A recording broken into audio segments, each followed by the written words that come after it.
yang diusulkan itu tidak ada kaitan dengan kes mahkamah per se. Ya.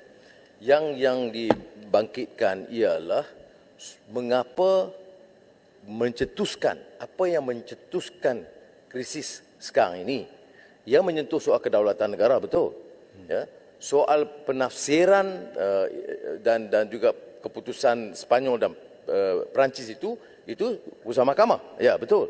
Tapi subjudis kes mahkamah di Paris ini tak ada dalam Sabahnya, tapi tak apalah kalau keputusan yang bertuah begitu. Ini tetapi mengapa dihentikan pembayaran 2013 yang menyebabkan kes ini hidup? Itu hal-hal yang boleh dijelaskan oleh Kementerian Luar Negeri. Dia tidak ada kaitan dengan mahkamah. Daripada 1878 pada 1939 kita guna 1939 keputusan dan kita jalankan sehingga 2013.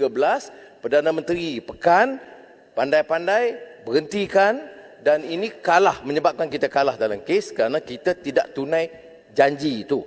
Sekarang pada tahun 2019 dalam masa program negara Tommy Thomas mengusulkan supaya ini dapat diteliti semula, disambung. Tapi yang ini harus difaham.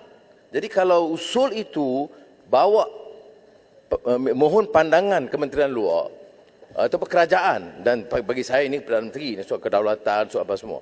Jangan isu ini dihalang semata-mata kerana mahkamah. Dan mahkamah pula di luar negara.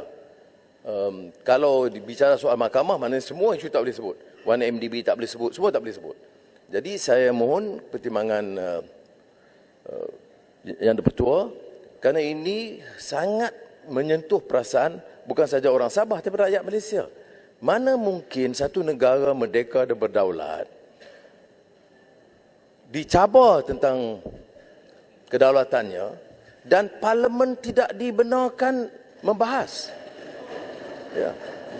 Kalau pandangan saya, isu-isu seperti ini membolehkan Yang di-Pertua menangguhkan semua isu lain hanya untuk putuskan pendirian parlimen supaya parlimen boleh memberi sokongan kepada kerajaan sekiranya diambil keputusan yang benar.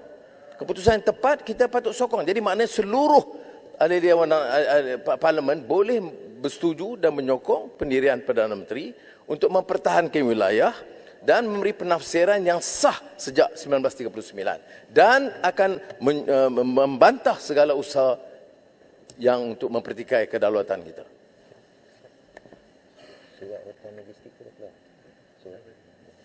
Terima kasih Yang Berhormat Putatan dan Yang Berhormat Ketua Pembangkang kerana telah membangkitkan isu ini secara rasional dan tanpa emosi. Banyak perkara yang kita boleh capai sekiranya kita tidak beremosi. Isu yang ditangani oleh mahkamah di Spanyol dan juga di Paris adalah berbangkit daripada sebenarnya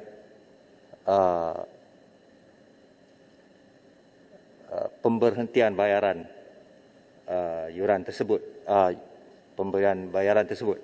Antara lainnya, bukan satu-satunya isu lah ya, antara lainnya. Yang Berhormat Ketua Pembangkang sendiri pun telah berkata tadi bahawa pemberhentian bayaran tersebut telah menyebabkan kita kalah. Jadi adalah terang bahawa isu tersebut merupakan satu core issue dalam litigasi di Spanyol dan di Paris serta juga di dalam proceeding arbitration tersebut. Jadi ianya tertakluk kepada argumen pertikaian dan juga argumen submission di dalam proses-proses litigasi tersebut. Maka ianya sub judice pada pendapat saya. Tapi satu lagi hal ialah begini, saya teliti Yang Berhormat Putatan usul beliau. Usul beliau ialah untuk bukan untuk membincangkan tapi untuk membahas dan untuk meminta ataupun meminta Menteri memperjelaskan. Jadi ianya memerlukan satu ketetapan. Dalam 18.2 tidak ada ketetapan. Nombor satu, tidak ada perbahasan. Ianya untuk membincangkan sesuatu isu yang berbangkit. Jadi perlu kita tengok tujuan 18.2 tersebut, purpose dan objektifnya.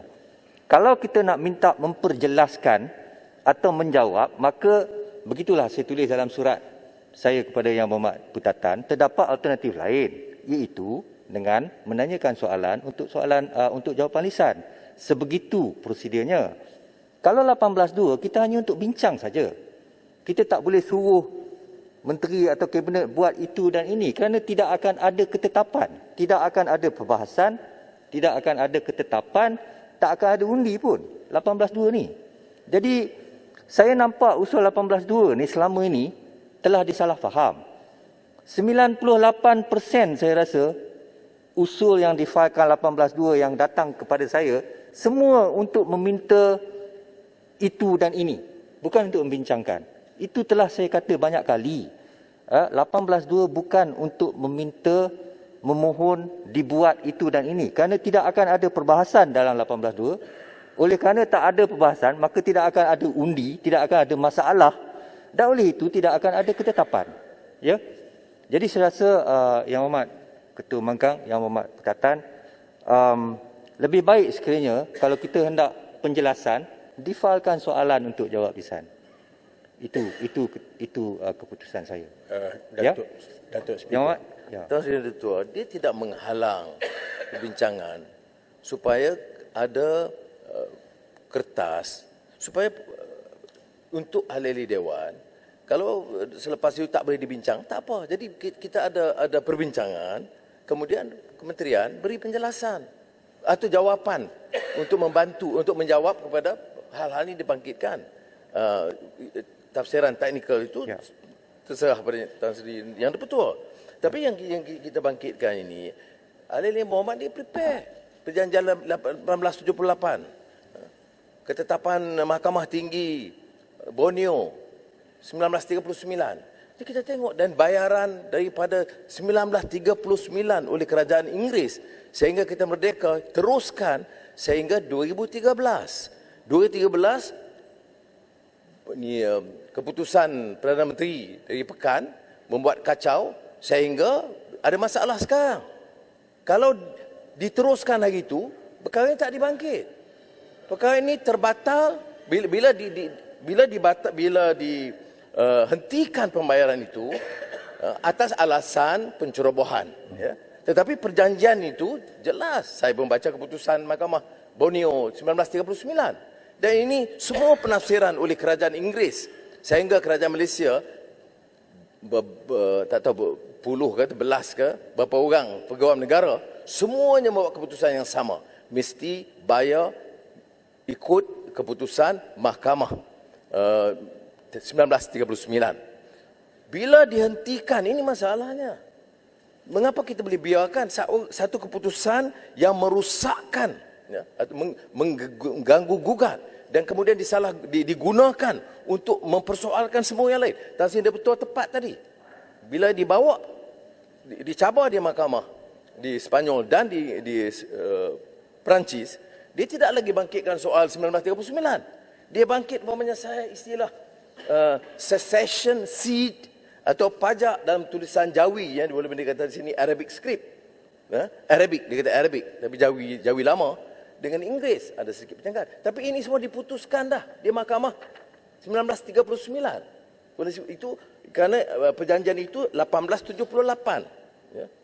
Jadi sebab itu saya betul-betul Melayu yang betul, paling kurang ya, minta keputusan ahli Dewan Rakyat, minta satu keterangan terperinci dari Perdana Menteri atau Menteri Luar supaya memberi kefahaman kepada rakyat dan negara tentang isu yang menyentuh kedaulatan kita. Kerana bila dicabar di mahkamah, Tan Sri Betul, tidak lagi penafsiran perjanjian 1939. Bila dicabar di mahkamah, dipertikai semua hak kebebasan Sabah yang menjadi satu wilayah Malaysia.